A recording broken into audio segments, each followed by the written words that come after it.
I'm Jennifer at the American Patchwork and Quilting Studios, here with Angela Walters, an ambassador for Handy Quilter, and we're going to talk about troubleshooting a very common feather design that quilters love to make, but often have some common mistakes with.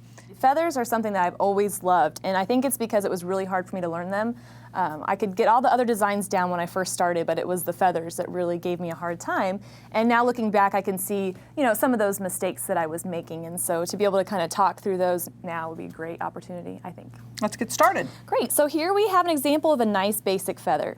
This is a great feather for a beginner, and just to do a quick little recap of how it goes, I just quilted the stem and then started the feather shapes, which I like to think of them as half hearts, but I've heard other people talk about them as merges or whatever design, petals, whatever helps you visualize the shape. It's completely fine. Right, and while most of this can be done with free motion, I know one thing that helped me when I started quilting feathers, and I think you use a water-soluble marker. And while I wouldn't mark the whole feather, I might just mark the spine shape so I get sort of that undulating curve. Absolutely. I think that some people are, when they're nervous about what they're quilting, to just have a guide to follow, something to give them something to get going, is a great idea. And also, if a quilter is still unsure about it, maybe just marking out a few of the parts of the feather and then going from there, just kind of getting on the right track with it. Right, and the beauty of using a marker that is either air soluble or water soluble is you don't have to stitch exactly on the line, because those lines are going to go away and no one will ever know that you missed it by that much. So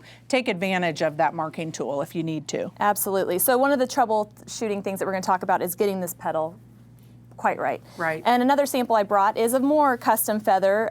This feather actually starts from the bottom, and you add your little petal and do a little backtracking that way. But again, the same thing applies. If you don't get this little part of it quite right, you're going to have a feather that doesn't maybe look exactly how you'd like. So we'll talk through that a little bit. And another thing that we'll discuss is if you're quilting your feather with whether it's in a block or a border, and it's not the right size, you can add some stuff around it to really fill in that shape. Right. So what's your advice for getting that feather shape?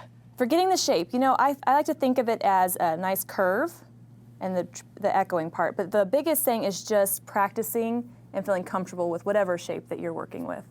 Maybe even take your fingers and just kind of try to trace the way that you're going to go the next. It'll help your mind see, okay, this is where we're going to go. Absolutely. And since it is sort of an unfamiliar shape, I like your concept of half a heart shape. But if you're quilting across a bottom border or you're quilting sideways, sometimes it's hard to get your mind around, how do I draw a heart if I have to turn it sideways? And some people are great at visualizing that, and others not so much. And another tip that you shared was to use a magna doodle, kind of a board that you can draw on again and again and again, and just get that in your mind, that muscle memory of what that shape is like, so that when you're moving the needle, you sort of have that shape in your thoughts. Absolutely, absolutely. Yes, I did steal my kids' magna doodle for practicing. I'm not afraid to admit that. I'm not telling. But yeah, it's not so much about training your hands where it goes, it's more about training your mind.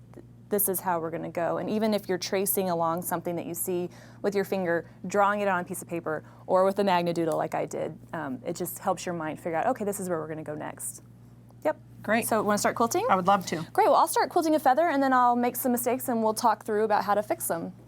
I will say that I never encourage people to rip out their quilting. I say just move on and learn from it. You never became a better quilter by ripping out quilting, for sure. Well, and I love that you also say that it's sort of a record of where you are at that moment in time. Absolutely. Don't think of it as ruining something, but think about it as reflecting. If I look at this quilt and I see how my feathers are over time, I can just get that much better at it and You're doing admire your best my work. handiwork. Yeah, you're doing your best work right now. So, okay, so let's just quilt the spine and go right into that petal shape. Remember, I talked it's like a half heart. So I want to come out and then kind of come in and merge into that spine. Well, when I started quilting, a lot of the problems I got into is I'd start doing something like this. And what happens is when I'm going this way instead of into that, it's setting up the next petal to not turn out right, because you don't have that shape. And then pretty soon you get down to this part and your feathers are going the other way. Going the opposite way, and I get that. I would not rip that out. I would just scoot on down here a little bit and then just start the next one. The reason I would do that is if you're using thread that blends, you're quilting this on a quilt, nobody's going to notice that. It's going to look fine. Just go ahead and move this down and start and practice that way. Right, there's no feather judge. No feather judges. And then let's say I go up and do the spine on the other side.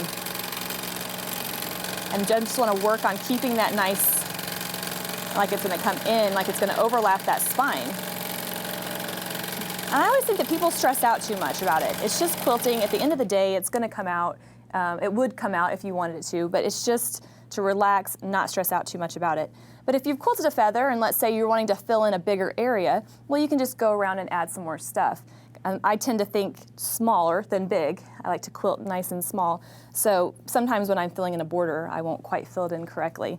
And at that point, so I'll just come back, let's just say an echo, and you know, throw in some other stuff, whatever I need to do to fill in that area consistently. So combining the feather with the swirl variations that we did earlier. Exactly. I love it. It's a great way to make use of that space and not have to fit your feather perfectly. Absolutely. Making feathers can be fun. Get your groove on and start making feathers. And remember, the more you make, the better they'll look.